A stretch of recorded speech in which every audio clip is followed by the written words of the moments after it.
Buddy. We're There committed. he is. There he All is. right. I'm on, my brother. All right. So we're back. It's been a little minute, but happy to be back with my brother. Different mother, same father as always, and excited to connect with you, my man. Just want to catch up a little bit. I've got some ideas of things I want to share that I've been up to on my end, but I'd love to, you fill me in on what you've been up to. I told you I haven't been up to anything. I just came here because you told me to show up. All right. Dude, it's been how many months though? It's been what, since 1, October. 2, Yeah, 3 you told me months. October. Man, it's been 3 October. months. So, Crazy. one of the things that inspired me to reach out to you is as I've been growing and expanding and also going through some challenges, right? I think we grow through these. I don't think I know we grow through these challenges. We're all tested. And for me, the test has come in the most for the last few months and even till even now, right? Has been really, and I don't know if this has been true for you, my brother. We're usually on similar paths. For me, it's been a lot of challenges in relationships specifically with my wife in this dimension right now. So in the relationship side, it hasn't been her and it's been me. So it's what I'm noticing, Jay, and I don't know if this is happening with you in Cupcake. If not, get ready because it's coming. A lot of my own triggers. So I'm not hearing what she's actually saying.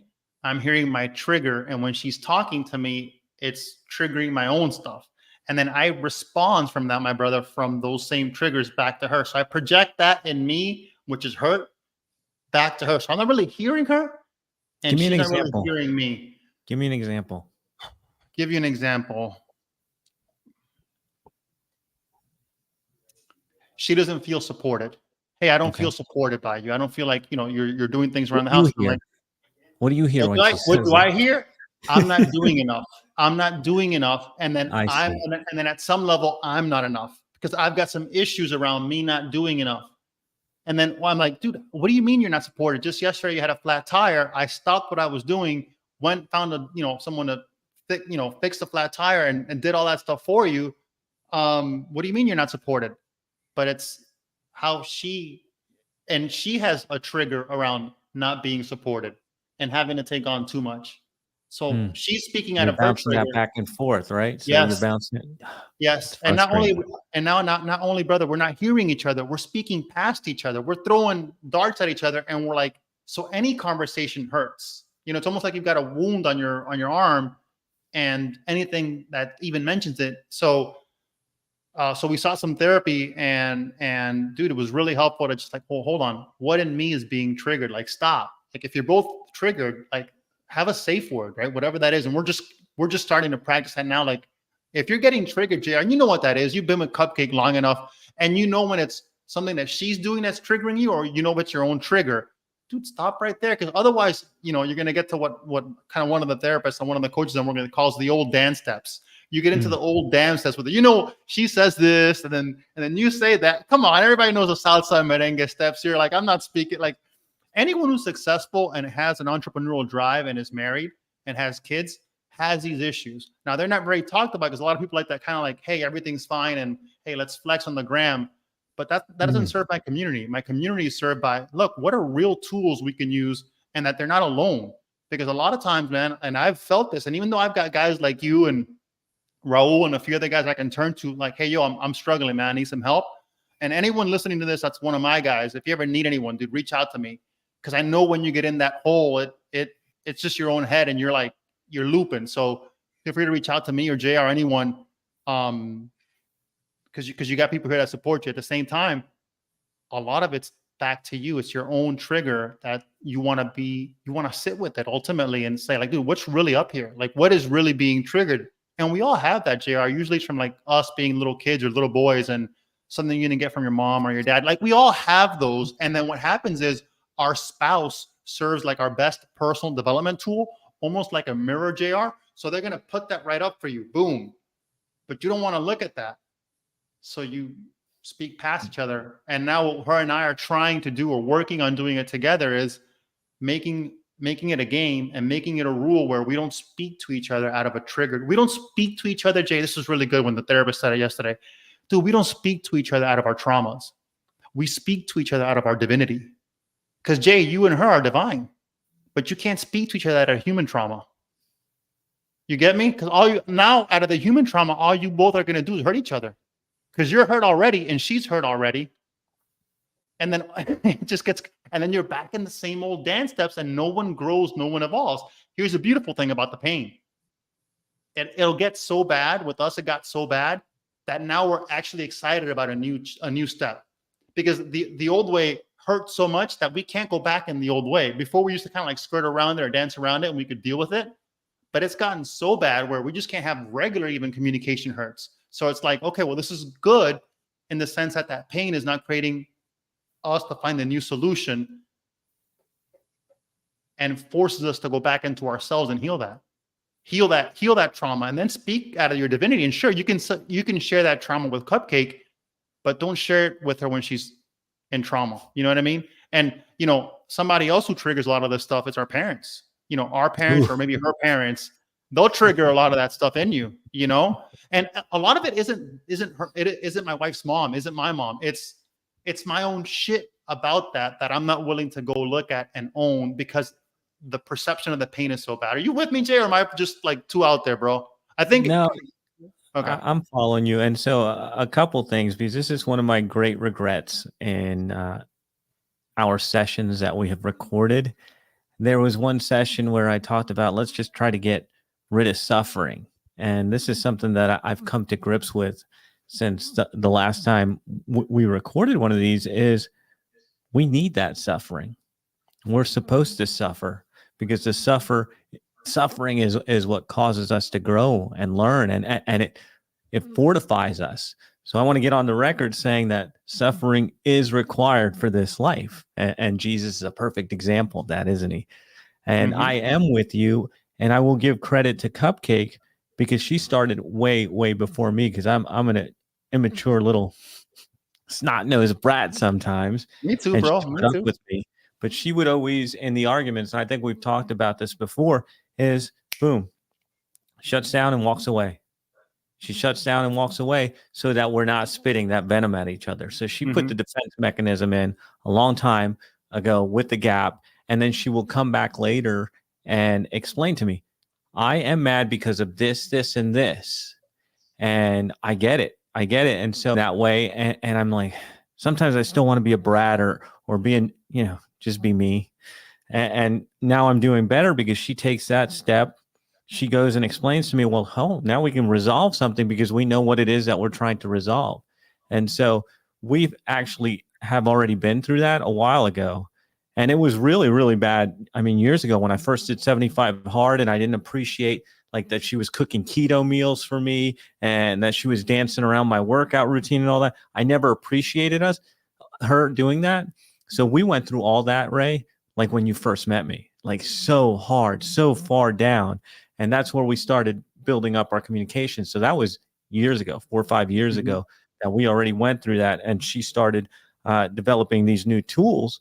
But that's the way it was. I wouldn't appreciate her. She would do all this stuff. And then we just, you. That was like you.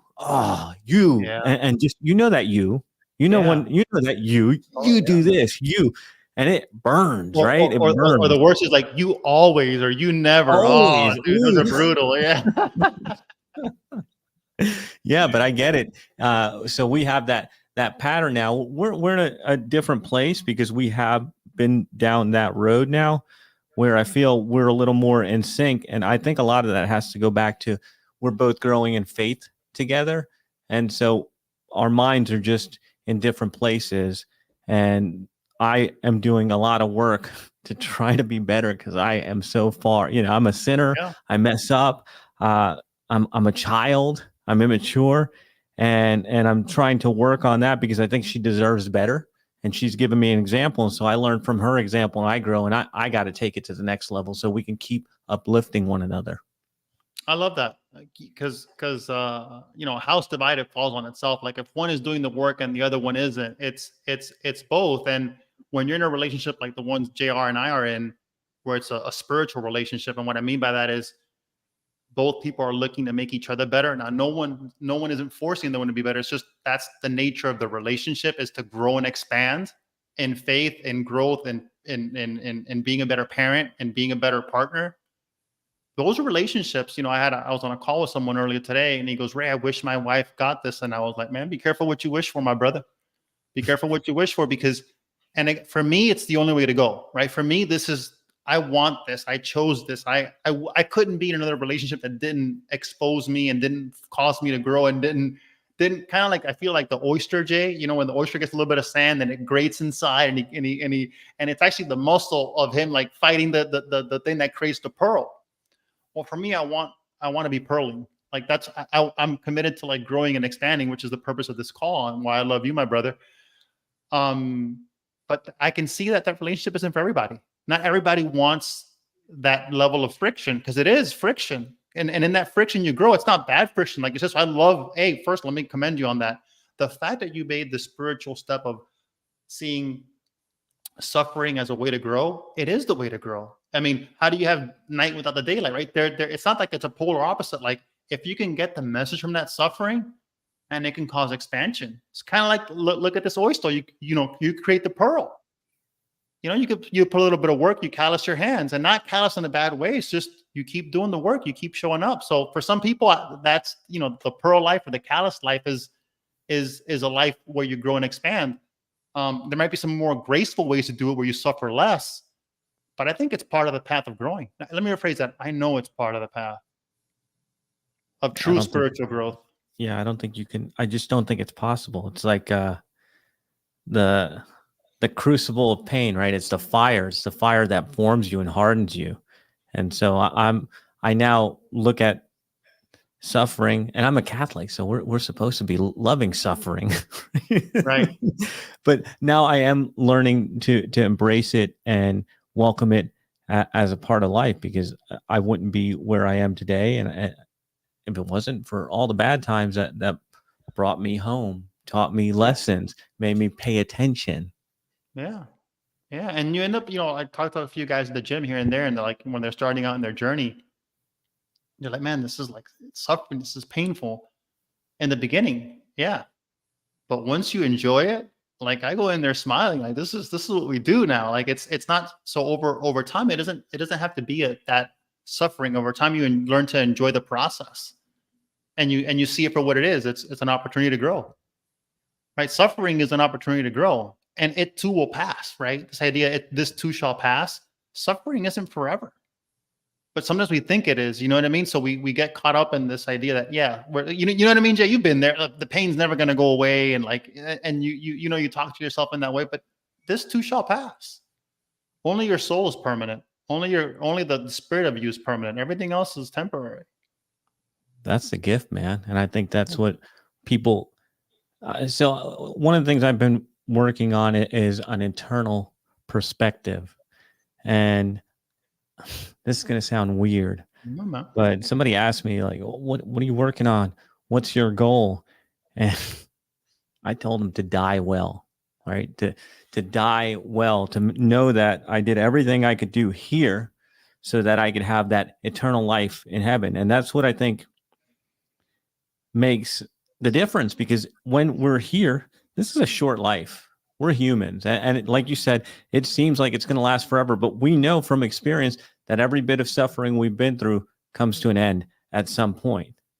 Now, the suffering that is forever is a life in hell away from God. And so when I start trying to put that in perspective, like imagine really suffering forever in darkness, gloom, never having joy again. Like whatever this little thing is that I'm going through here, I know that I will get through it, and I know I will learn from it. And so it's helping me be more patient, be a little bit nicer, and maybe, and I think I told you I was struggling with this before, maybe helping me see the Jesus Christ in other people so that I can accept them the way they are and love them, even if I don't necessarily like them right now. I get it. I mean, I think when you say that, to see the Christ in the other, like one of the things I'm working on deeply is seeing the Christ in myself, right? Because you can only see your brother if you see yourself, because your brother is only a reflection of you, right? You can only see what's in your consciousness. And what is your consciousness? Well, your consciousness is what you're thinking, what you're feeling, and your level of faith. And faith, I mean, like, those old rheostats, Jay, where you turn them to the right and you turn the light on and the light gets bigger the more you turn it. Well, that's level of faith. So the faith is always there. The light is always The light, right? The light of God is always shining on us, but we get to choose due to our faculties, due to our free will. We get to choose how much of that light we're going to allow in or not. The light's always there, but we get to regulate, if you will, through our thoughts, feelings, and this idea of faith, which I'm also calling intention, faith. More like, Jay, you know, when you squat or you do an exercise and you can say, hey, I'm going to do this exercise without an intention. I'm just going to do it. And then you say, hey, you know what? I'm going to try and move this weight as quickly, as fast as possible. And that's your intention. And that changes the exercise completely. Well, that's kind of how I'm likening faith. So like this regulator, where if you can crank up that intensity and you have a clear thought of what you really want to be, and you're feeling that with your heart, and then you have that clear intention or that faith, then you create whatever you want to create. You're creating the way God creates. This is how God creates. We're all made in the image of creators forever. You're always creating. You were made to create. How you create? With your thoughts, with your heart, and with your faith, with the intensity of which you create with. Now, you can choose to make things. The person who makes things is the human in you. Or you can choose to be about the Father's business and then have him do that through you. But you've got to be conscious of your thoughts, your feelings, and what's your intention? What level of data, minute to minute, Jay, this is what this practice is about. Minute to minute, what are you focused on? What are you feeling? Are you allowing him to shine his light through you? Or are you trying to diminish your light and focus on the external and having that try to make you happy? Are you living that consciousness of the divine flow coming out from you? Right, which is abundance, really, not just material abundance, but true abundance coming from within outward, right? Kingdom of heaven is inside, right? All these other things will be added to you. Seek ye the kingdom first, right? Once you feel that inside you, Jay, and you're one with that, then you take the action, then you co-create, right? Then you go into creation. Otherwise, you're separate, you're at lack, right? This is kind of the stuff I've been studying and then really looking to embody and integrate minute to minute, but it is a practice. And being conscious of what you're thinking about and being conscious of what you're feeling. Because I'll be honest with you guys, lack and separation and struggle is something that the world has taught me, and I've made my own, the human me. But the divine me knows that that's not the way.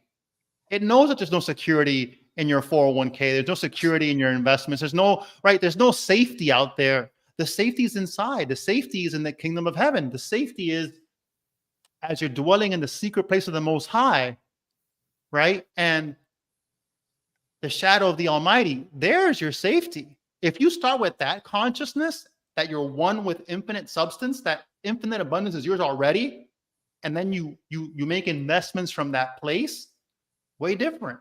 I'm not saying don't invest, don't save, don't buy insurance, don't make moves, but don't make moves out of scarcity and lack and separation, because it'll never get whole. If you're not feeling whole, get to wholeness first. If you think your net worth is going to make you happy and you don't feel worthy, get to feeling worthy first and then go improve your net worth. It doesn't work the other way around. Worthiness is inherent in you. Does that make sense, Jay, what I'm saying? Did I just go on a long rant or people not follow me here? No, are you with me? No, it's interesting. I'm trying to see if we need to come back and get a little more practical. But how do you? All right, I get it. Right, so we're connected with the Father. It's a cycle, it's a continuum, and we got to stay connected. And Yes. So for me, the way that I look at this is saying yes and saying yes to God, saying yes to God's will. And people think that you just say yes and that's it. But you and I were having a text conversation the other day, and it's not just saying yes once, but it's saying yes like every minute of every hour of every day. So what are some of the practical things? How do you keep that connection going to keep the flow? Great question. How do you keep the connection going to keep the flow? I think it's a practice, Jay, and I'm working on this as well, of keeping your consciousness centered on Him, centered on abundance, centered as one, keeping the heart open. So I've got several practices. One that I really enjoy is the heart math. I focus on breathing of the heart and opening up, especially like if I get into a fight with Christy or somebody else. Like if I feel that, guys, everyone in here feels. I think feeling is a dimension of love. and it's a feeling. If you're disconnected, you're not going to think it. You're going to feel it. You feel disconnected, Jay, right? Think about it. Like when you're not connected, you feel like, man, I'm really struggling here, right? Or I'm suffering. If you're in suffering, that's a sign. And again, don't stay in suffering. Use it as, I'm not saying suffering is bad, but if you're suffering, it's because you're not connected. If you're in lack, it's because you're not connected. You're not supposed to be in lack or suffering or in fear and anxiety. You're meant to be there, but you can cut yourself off from divine flow by your thoughts and what you feel. And the world will certainly teach you that, right? The world of man will teach you that. The world of man will teach you, hey, you're separate. You know, there is no love. Hey, it's dog eat dog. You can't really trust anybody. That's the world of man.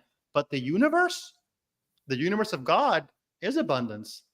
The air you breathe is abundance. So it's almost like a constant, Jay, remembering the truth. It's a constant renewing of the faith. It's a constant until it becomes automatic. I mean, and this is all our brother did for us. This is the fact that Jesus did this. We can do this. He had to practice this. He went through the same stuff we had. He had doubts, right? That which I do, I don't. That which I don't want to do, I do, right? Like these things, he went through this too. So you can train your consciousness to be aligned with God consciousness, because it is God consciousness. But the human, we live in the human realm, and we call that the realm of forgetfulness. That's what my therapist said. She called it yesterday. She called it the veil of forgetfulness. The human is the veil of forgetfulness.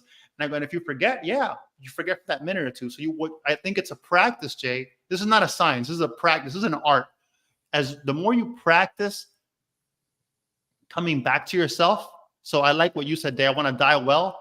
Man, die every day. Jay spoke about this, right? Die to the false self. Well, who's that false self? Well, that human you think you are. That human you identify with. He's not wrong. He's not bad. He's not different. But don't identify him. This is something you created. You are pure, divine, child of God, God conscious, right? Made in the image of, created to create, an individualized spark of divine consciousness, Jay. You have a gift. I have a gift, and they're all different. And God will use you through your gifts. Like he's put these gifts in you, and your magic is different than my magic, and my way of saying is different than yours. That's the beauty in it.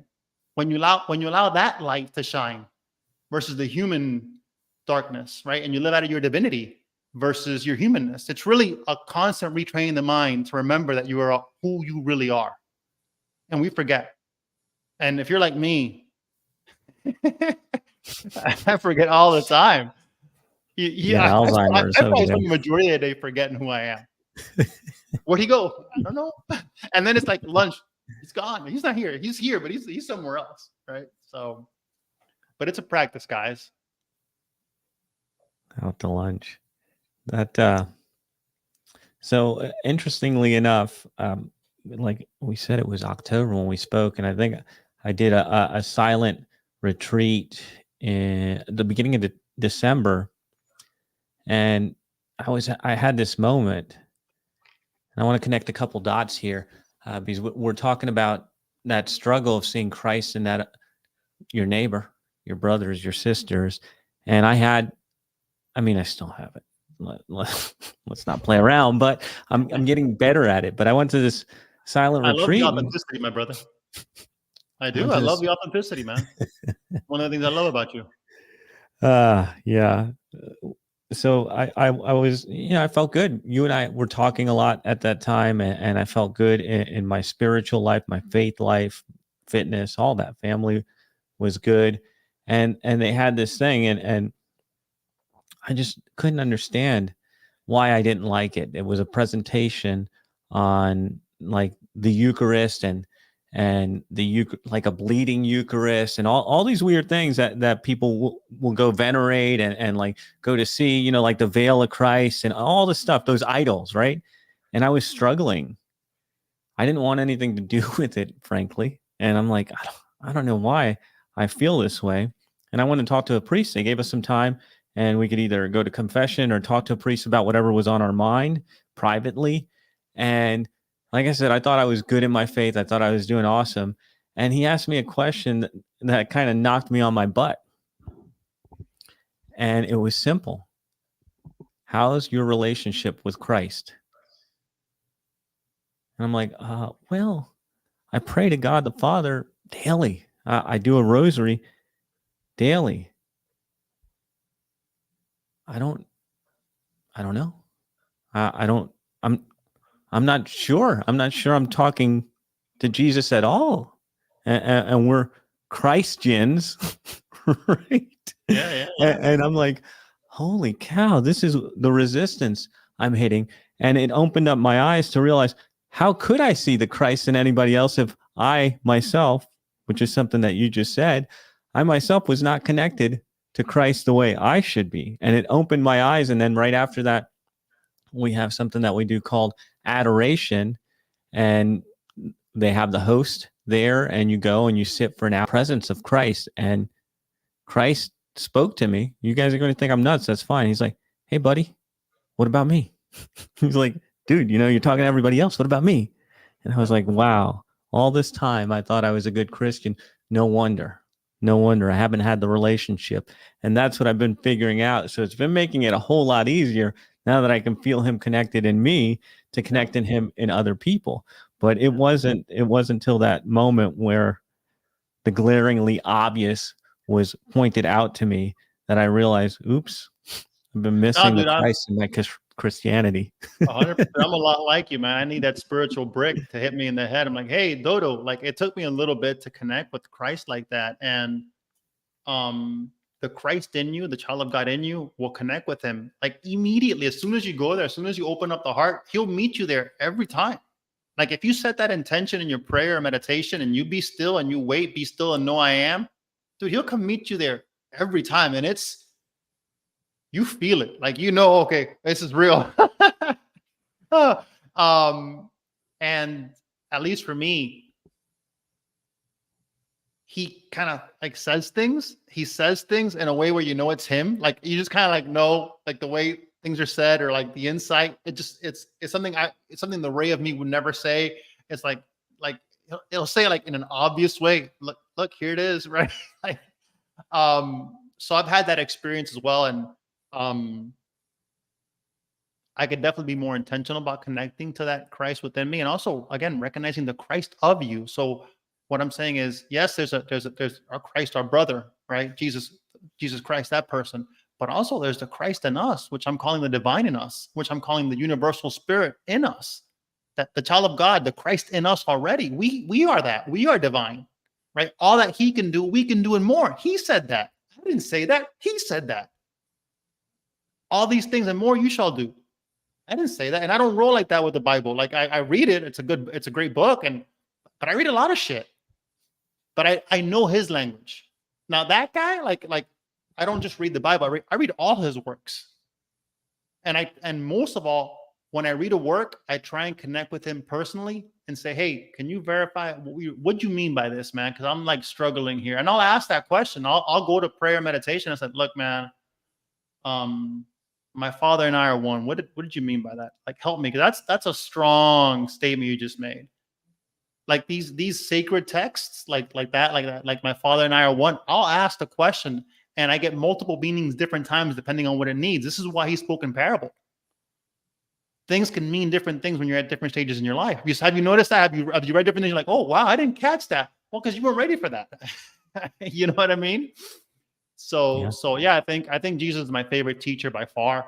But I think everyone gets to have that connection with either him or any of the ascended masters. I just choose him because he chose me. We just have that connection. But I know people that have that with Buddha and with other teachers. But you choose you, but have that connection to the divinity in you, whether it's Jesus, whether it's Buddha, whatever you want to call it, whether it's the universal law or God inside you. Like we're all divine, and the more we can connect to the divine inside and see ourselves as divine, the more we can see the divinity in the person. And the more, this is why he said, judge not by appearances, but judge righteously. What did he mean? See with vision. You don't see shit with the physical eye. You don't see shit with your senses. You see with the open heart. Vision comes from the inside. So you can only see your brother as a function of yourself. And you can only love your brother if you love yourself. Right? This goes back to that commandment, right? Love your neighbor as yourself. You can't see your neighbor if you can't see him in yourself. You can't see the Christ in you. You'll never see it in him. So you bitch at him and you complain at him and you project. The worst thing we can both do, Jay, is, and I do it all the time, I project that by project, I mean like whatever I don't want to own it within me. Hey, I'm being critical. Hey, whatever I don't want to own in me, I throw that to somebody else, and then I judge them. Right? Because you can't just project it. You gotta then judge them. You gotta kick him in the nuts. He's a bitch. He's probably on the juice. My man's on juice right there, bro. You know what I mean? Oh, it's a constant struggle, brother. It's a constant struggle.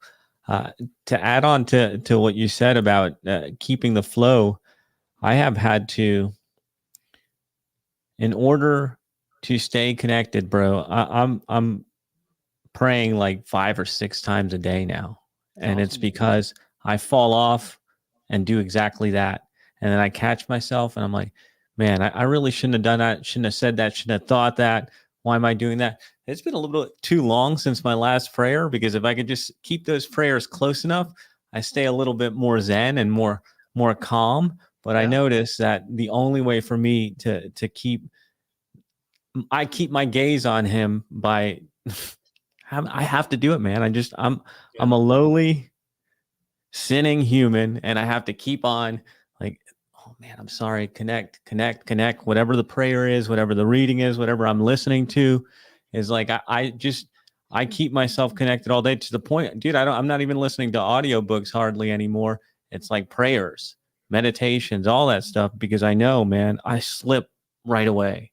I fall, and that fall turns into a tumble, can turn into me breaking my neck. And so now I'm obsessed. You look away, and it's like, dude, like, 2 weeks go by, and you're like, dude, what happened? Right. And you rise up, and you're like, dude, no wonder I'm struggling, because I'm separate. Right. I'm separate. As long as you're not one, you're back to, as long as we're not one, we're separate. And if we're separate, then I'm going to struggle. Right. Every time you're separate, you're going to suffer. Right. And then you stay in the suffering. You don't learn the lesson when you're separate. You know what I mean? Something else that maybe some of our listeners can do that I found helpful: forgiveness. Forgiveness is a magic tool that links you right back up. Right? Because when you ask for forgiveness, you're forgiving the judgment. So you're almost clearing the space, and then because the connection is always there. You don't have to establish it. It's more about getting the obstacles that are out of the way, and forgiveness does that. Right? Because if we're one, then the connection is always there. And if he knows everything I need before I even ask, then why ask for anything at all? He knows I have need for shit. He knows I have needs to get swole and be a soldier. He knows all this. You know what I mean? He knows I have a need for a little creatine. He knows this, right? And it's his good pleasure to give me the kingdom, right? So I don't ask for a whole lot in my prayer or meditation, but I do look to connect, and I do look to remove the obstacles more than anything, because the obstacles, my human in me is creating those obstacles. It's not the divine in me creating obstacles. The divine in me wants to connect. He wants to connect people like you and share the message, right? Share them. But I think forgiveness is something that can be practiced minute to minute, moment to moment. There's always something to forgive. And really, you're just, at the core of it, Jay, you're forgiving yourself. Yeah. You're never forgiving anybody else. No one did anything to you. It's you doing it to yourself.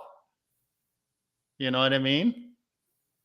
That's it, baby. We're making a practice, and it's been good. That's one of the things that we're doing as a family more and more often, is we go to confession and we get forgiveness. And sometimes, it feels like I haven't done that much, but there's something, we're supposed to be reflections of God's light. And I feel like even the little stuff starts putting speckles and dust on that reflection and dimming it. And so that idea of being forgiven and forgiving is huge. And I mean, it's a struggle. It's a struggle. It's a struggle, but it's beautiful. It is, because the human doesn't want to forgive. It's the Christ in you that forgives. The human wants to judge and pick apart and criticize and condemn and be right and feel to be better than, right? Like, that's what the human wants to do. So it takes a greater will and a greater commitment to have that, and to have that consciousness. But if he can develop that consciousness, if we can develop that consciousness that Christ had, and we can, because he did, then let's work on that. Let's practice that. Let's be about that. Let's return to that as often as we can. As often as we become unconscious, let's become conscious. Let's start to remember who we really are and forget who we think we are. You know, Jay, I went to this, I think you'll like this. So Joe Dispenza has this thing he calls Neuro Change Solutions. So it's for companies and people that aren't used to meditating or doing any kind of spiritual work. And he goes with these trainers to companies, and they do this for people that have never heard of the work, or have never meditated, or have never done any of this work, right? So they had a seminar here, like a little 2-day, and one of his best people came in. And I said, well, dude, if she's coming, you know, and I heard about it through the grapevine. So I, you know, Christy and I went, and you know, it's a little bit different than his work. It's more about tools and giving companies, employees tools. And one of the things that was interesting is they asked, think of a change, and I'll ask all our listeners to do that as well.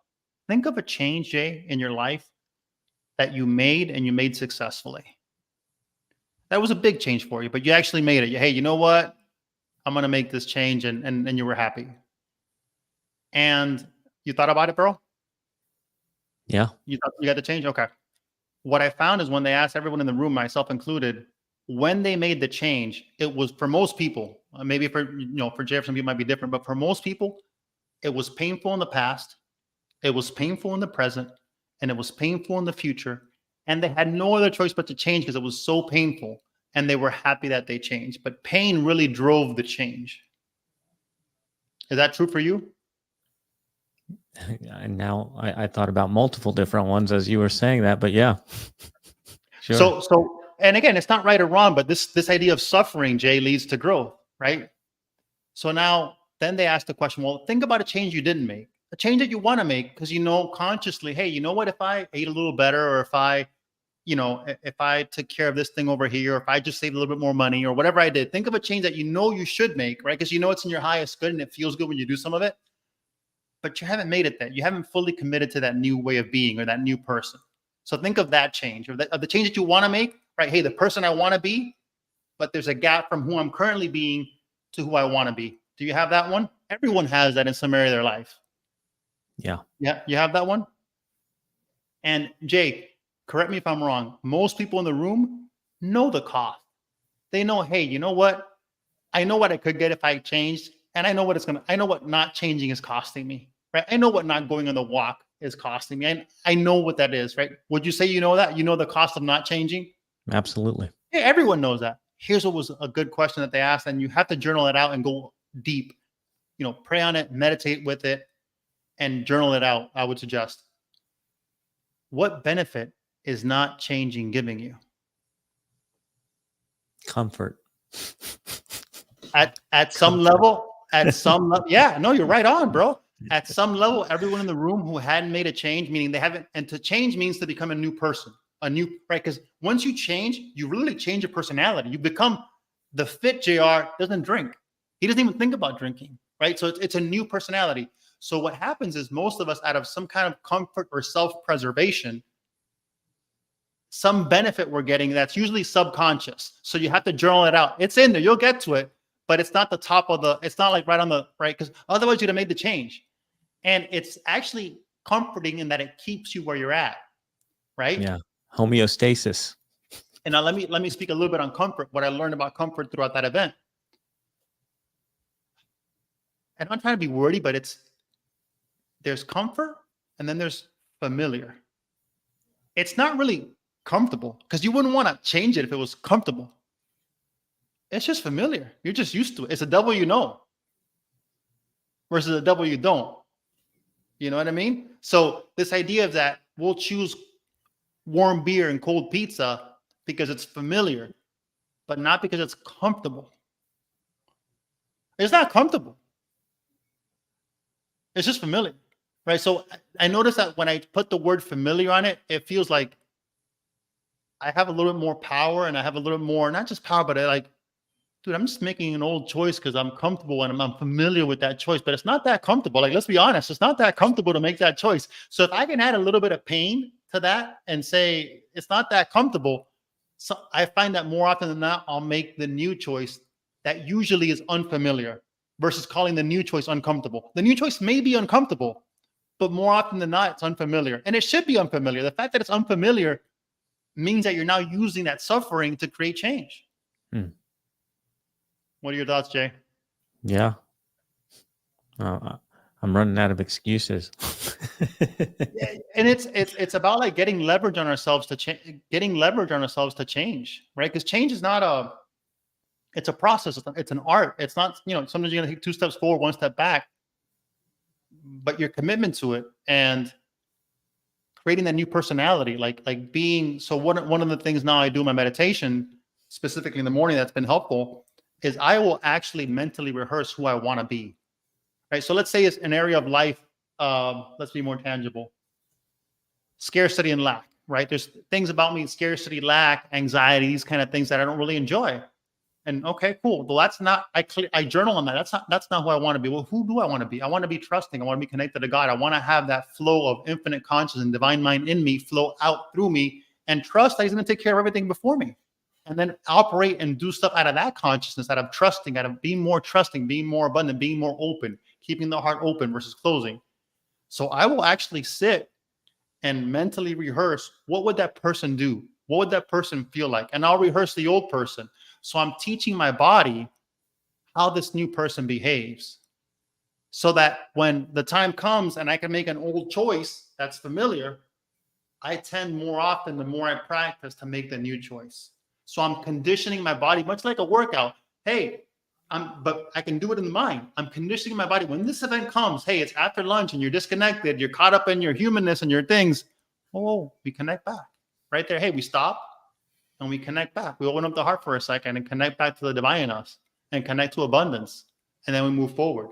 So I will because the mind doesn't know the difference, Jay, of something. So I can almost like put in the training wheels for the new person I'm looking to create, and live into that new person now, and then teach the body before the event happens what that would feel like, what that would look like.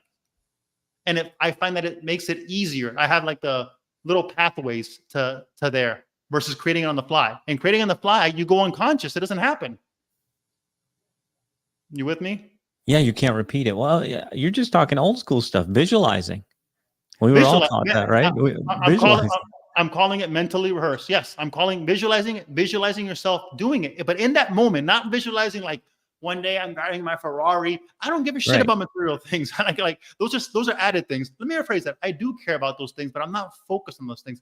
If I can focus on being who I want to be and attracting the things, if I'm being abundant and whole, abundant, and worthy of receiving, those things will come. I'm focused on being the magnet that attracts those things, the magnet that's one with the Father. If I can be that continuously, consciously, joyful, and at peace, and secure in that, if I can dwell, you'll like this one. If I can dwell, Jay, in the secret place of the Most High consistently, and I can be in that shadow of the Almighty consistently, all these things are mine anyway. They're divinely mine. I am co-joint heirs with my brother Christ in all this. And the kingdom is mine as much as it is yours. If I can operate out of that consciousness consistently, I don't have to focus on material things or being somebody else. So really focusing the visualization or the mental rehearsal on who you're going to be and what you're going to be connected to. And where's your faith at? Moment to moment, Jay, where's my faith at? Where's my consciousness at? What am I focused on? Moment to moment, what am I feeling? And become so conscious that you don't let bullshit go by, like Gandalf on the bridge, right? Hey, you're not passing. You know what I mean? Yeah. I'm processing it all. No, but it's good to talk to this stuff about you, man, with you and share this. And that's what inspired me to reach out to you and share this. If we're struggling with this, Jay, and you and I are practicing, our brothers are struggling too. And we can help together. We can all help each other together. There's no need to go at it alone, guys. We all have these similar struggles. We're not that different. We're more similar than we're different, actually. A lot more. Like the same struggles JR has, I have them in a different way. And the same struggles I have, he has them in a different way. But they're at the core of it, it's the same struggle. Yeah. I'm just processing. There's so many things. I don't know. But yeah, I think you mentioned it before. So some of the things I'm working on that are similar to what you're talking about, but obviously from a different angle. It is the daily struggle to die to yourself and live in Him.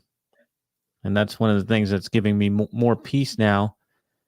And it's something that we talked about, I don't know how many shows ago, but you said when things are happening, it should seem serendipitous, like you didn't try. And you've described it as a magnet now, being a magnet for these things. And where I am is letting go of my ego, letting go of my will, and opening myself up to doing His will. And I don't know what His will is. His, capital H, God, His will. He put me on this earth for a reason. And one of the things that's been really good for me is I let go of all that stuff. Like we started before we got on this call, you were talking about growing and expanding, and I was talking about getting smaller. It's like, I don't even count, right? I don't want to think about anything that my human, I'm going to try to talk in Ray terms here, my human skin sack self of the world wants to focus on, because that got me nowhere for 45 years. Okay. Letting go now. We've talked about surrender before, and whatever His will is. And so I pray every day to do His will, be an obedient son, just like Jesus was, because Jesus didn't want to go get hung up on that cross and beat up and ridiculed, but He was doing His will. And why was He doing that? He was doing that to serve. He came to the world to serve, not to be served. And so that trifecta for me is dying to myself, to live in Him, do His will, being an obedient son, and serving are the things that are driving me. And my life's getting a whole lot easier, Ray. I love it, man. I pray every day to stay connected to that, but I don't have to do anything but whatever He wants me to do. And I don't know what that is. It just comes as He gives it to me. But it doesn't mean that I'm not working. Doesn't mean I'm not taking care of my family. Doesn't mean I'm not going to the gym. I'm doing all that. But life seems so much easier now that I've begun this practice. Does that make sense? Yeah, man. Dude, I love it. I love what you're doing. Something that you said triggered in me. I'm gonna tell it to you. Dude, I'm just gonna say it, dude. What happens the more I practice and the more I and by practice I mean meditate, I mean open up, I mean read these spiritual tracks, be with these texts, go for walks, etc. The more I practice consciousness, the more I practice being mindful, the more I practice connecting, the more like almost like a channel opens up, and spirit, God, higher self, whatever you want to call it, talks to me, and He sends like messages through me, and they just come out. And I know it's not mine to say, because I wouldn't say it that way. The Ray that people know, he wouldn't say it things like that. He just, and I know it because I'm witnessing it all. I'm stepping back. My higher self, the Christ in me, is witnessing what's happening, and He's allowing it to be said through me, almost like a channel. Does that make sense? Like I'm serving as a channel where the divine can speak through me, right? Because He can't. I like this, and this book was really good. He said it in here. He said in this book, Spiritual Economics, God can do no more for you than He can do through you. Oh yeah, that was a good line. That was a really good line, huh? Line. And that ties back to what I wanted to say to you. And it came up when you said it, and I was like, yeah, I'm not gonna say it. And then they're like, all right, say it. So I'll say it. You said rather than like have Him, like you said something about Him living, or you living in Him or something like that. What about letting Him live in you? Yeah. That's dying to yourself and living in Him. Yeah. So letting Him drive. Let Him live in me. Let that flower shine out. That's where the light shines, right? Let's let Him live in me, because He already does. Right? Let's not live to the false self. Right? Let's focus our intention, our heart, our faith, our mind, what we feel, be on Him, and He'll guide us. He'll tell us what to do, when to do it, how to do it. And you might still do the same things, but your consciousness is centered in Him, and His consciousness is centered on you. So now you're one. Peaceful. It's peaceful. That's why I can't be as angsty. I can't be as angry anymore. Yeah. He doesn't speak of non-peace. God is all peace. He cannot not do peace. Like He cannot not do good. He cannot not do not omnipresent. He cannot not do omnipotence, right? You get me? Like that. This is just who he is. So he right. So so that wasn't there. And dude, I love what you're doing, man. You still show up differently. There's this old koan in Buddhism, and he said, before enlightenment, chop wood, carry water. After enlightenment, chop wood, carry water. And what it meant is you still do the same things. You might still run a podcast, you might go work out, but the consciousness of how you're doing it and who you're being as you're doing changes everything. Your attitude changes, Jay. You're much more graceful. You're much more at ease. You're at peace. You're joyful, because joy is who we all are. But if you're focused in the human realm, you'll never be joyous there. You might be happy momentarily here and there, but It's joy, fleeting. yeah, but true joy and peace and love, man, that's of the divine. Only there will you seek that, will you find that security and that safety and that abundance. Abundance isn't in the material world, I've learned. True abundance is when that flows through you, because then you could lose the material stuff, but because you're one with the divine, more will flow to you. But you really got to believe, right? You can't be like that guy that approached the MJ and the master and said, hey, master, help me. I believe, but help me with my unbelief. And it's true. We all have unbelief, Jay, to be on 100. We all have unbelief, right? We all have times of not believing. But then forgive that and get back into your center and allow him to live through you. Get back to your connection. Remember who you really are. And that's the art and the process of this. It's a continual, ongoing commitment, discipline, process. Who are you committed to? And how you know who you answer? If you guys could ask that question constantly, and I'm still working on this too, guys. Where's my faith at? Where's my minute to minute, moment to moment? Where's my consciousness at? Did I go unconscious? Like, where am I at? Like, as you're doing an email or as you go and have lunch, where am I? Where'd I go?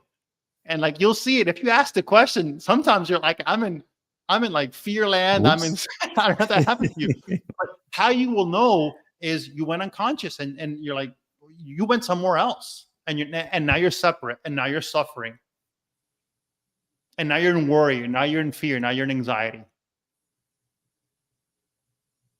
Just being conscious of like, where's my faith at? Where's my consciousness right now? Like, where's my consciousness at? Where am I focused on? What am I feeling? Where's my level of faith right now, moment to moment? Like, check in with yourself. So, yeah. We hit our mark, brother. We're about an hour in. All right, my brother. Well, I certainly love you. I appreciate you. I think this was good for the soul, bro. It was too long. I was missing it. I was missing rapping with you. It was good for the soul. Yeah, it had been too long. What did you take away? What did you kind of feel was good for you? I mean, it's good to be able to compare notes, and it's better to be able to talk to you because we're both doing our thing, and a text here and there, a page here and there, an audio here and there. There's not enough context. There's not enough context, and so I feel better when we get to compare notes and then play off of each other, because then it takes our learning to another level. And not only that, but sharing it and putting a voice and words to what we're thinking so that we grow deeper into it. And so for me, this is like therapy. I don't know. Man. No, I was like, man, should I reach out to him? I don't know. I've been gone too long. It's kind of like, that ex-girl, you hit her back up. Hey, you know what? You want to get together tonight? And it's been like 3 months. Oh, come on, man. As soon as you said it, I was like, what time? I've been waiting. Look, I got the studio set up. I got everything dialed in. I love it, man. No, man. Thank you for hopping on and let's do this more often because and I love that we get to share this, because think about it or not, a lot of guys don't have a space for this and they're on our same wavelength. And today I spoke with a guy and he took my call because he's been listening to us. And I go, I needed a favor for something. Yeah, I needed a favor. And I know this guy, but I don't know him. Like, he's not my boy. He didn't need to spend 30 minutes with me, schooling me on what to do here. And he goes, and I go, oh man, no, I've got this podcast. I didn't know he was listening. And he goes, I took your call because of this. And I'm spending this time with you because of this. Wow. And That's I didn't divine. even know he was listening. You know what I mean? Yeah. So That's it, man. much less finding value. You know what I mean? Right. So That's good, man. people are, what I got from him, bro, is people are feeling this emptiness and lack of fulfillment that the outer world isn't filling. You get me? I'm gonna give you guys, if you made it this far into our chit chat, I'll give you some reading, and it is in the Bible, and it's I mean, it was life changing for me. I've shared it with my son, and I share it with all the high achievers like us. Is the book of Ecclesiastes. Solomon was known as the wisest man of his time, and all the things that you're going through, not unique. You're not alone. We've all been there, and he was there 3,000 years ago or whatever it was. The book of Ecclesiastes for all you high achievers. Check it out. I'll check it out. Thank you, my brother. Appreciate you. So I had a cupcakes, I had the kid. Unless you got some new developments I don't know about yet. One and done. Likewise, brother. All right, bro. Love you, man. Thank you, my man. Take care.